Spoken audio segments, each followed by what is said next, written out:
Nag-apply po ng passport sa Department of Foreign Affairs o DFA itong si Meli. Siyempre, kailangan niyang kumpirmahin yung kanyang tinatawag na identity o pagkatao. Kaya nagbigay naman siya ng kanyang lisensya. Nang tignan ng mga tiga-DFA, peki pala yung lisensya. Paano nangyari yun? Eh yung lisensya sa LTO namang kinuha.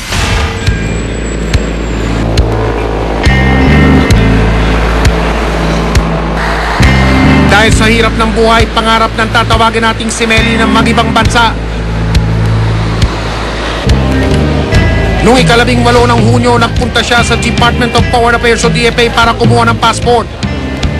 Nang isumiti niya ang kanyang driver's license at iba pang dokumento, hindi raw niya inaasahan ang sumunod na pangyayari.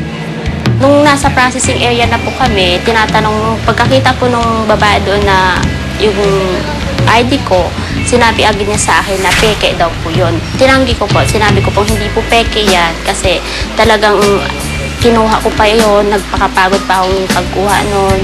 Tapos sabi niya peke talaga, pinagigitan niyang peke.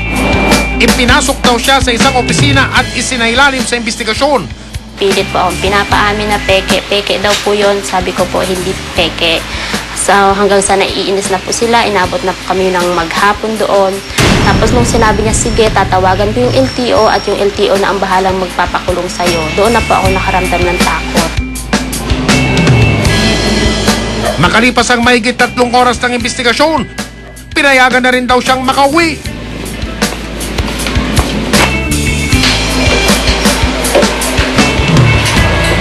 Nakuha raw ni Meli ang kanyang driver's license sa isang nagangalang Vic ng Land Transportation Office sa Las Piñas.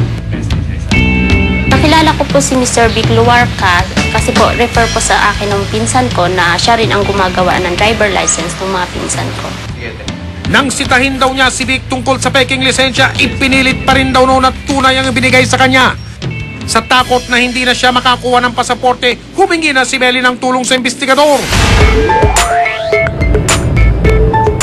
Kasama si Meli at mga asset, tinungo namin ang LTO Las Piñas.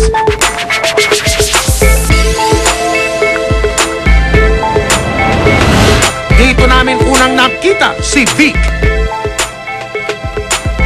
Kinausap siya ng aming asset tungkol sa lisensya. Ang sabi niya po, mayroon po siyang pamangkin dun sa loob ng opisina ng LTO. Kaya wala daw pong problema. Naloko na! Nagtitinda pala ng dyaryo ang kinukunan nyo ng lisensya? Paano kaya nagagawa ni Vic ito nang hindi namamalaya ng mga tiga-LTO? Pinapirma niya ang aming asset ng application form at hininga ng litrato. Sabi niya po, fake. Fake yung ibibigay niya. Pinabalik daw sila makalipas ang 3 araw para makuha ang lisensya. So, ano po yun? Wala po kayo bibigay sa akin po. Resibo? Hindi ngayon po lang Malaman kung sino yung tao sa loob yan. Ipinakita namin sa pamunuan ng LTO ang aming surveillance video. Kalapit lang. Sino yung tao sa loob yan? Sino yung hepe? Bawal din daw magtinda ng dyaryo o anumang bagay sa loob ng LTO. Hindi na alam yan, yung ganyan. Dapat kung meron magtitinda sa labas ng LTO. Dahil dapat, ang nasa loob ng LTO, transaction lang na paglilisensya, pag-registro. Pero yung ganyan, wala yan dapat. Nagplano ng entrapment operation ng LTO. Pagdating, muling nag-usap ang aming asset at si Vic. Habang nag-aabang lang ang mga tauhan ng LTO sa di kalayuan. Nang ibigay ni Vic ang envelope na naglalaman ng lisensya, inaresto na siya ng mga operatiba ng LTO.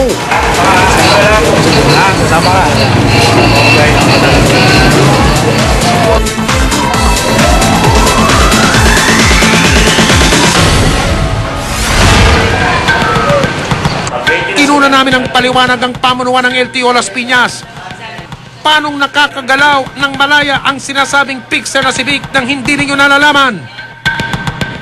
Actually, hindi ko nga alam yun eh.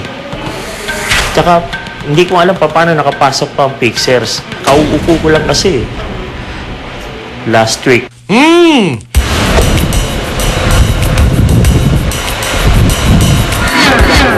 Iniharap si Vic sa hepe ng LTO. Ano pangalan niya? Ha? Vic? Matagal niyo nang ginagawa ito? Ha? Oo, sino pumauna sa kanya? Ikaw. Tapos sumunod, ikaw. Ilang bang tao ang niloko mo? Saan niyo mo kinuha ito? Yan, pupunta lang muna natin. Sinuri ring mabuti ang lisensyang ibinigay ni Vic sa aming asset. Tingin ko sir, picture lang to eh. Ha? Parang fake. Fake. Fake sir. Kaya na rin siya. Meron na rin ito. Oo, nakuha na. Ang bilis eh. Lumabas lang siguro to, I think, a month ago. Sasampahan si Vic ng kasong falsification of public document. 2 hanggang 6 na taong pagkabilanggo ang parusa rito. Tumanggi namang magbigay ng payag si Vic. Paalala ng LTO sa publiko, sa kanilang tanggapan lang kayo makipag-usap para hindi kayo mabiktima ng fixer. Kung may impormasyon kayo tungkol sa mga fixer, maaari nyo pong i-text ang mismong hepe ng LTO sa numerong ito, 0918-944-7951.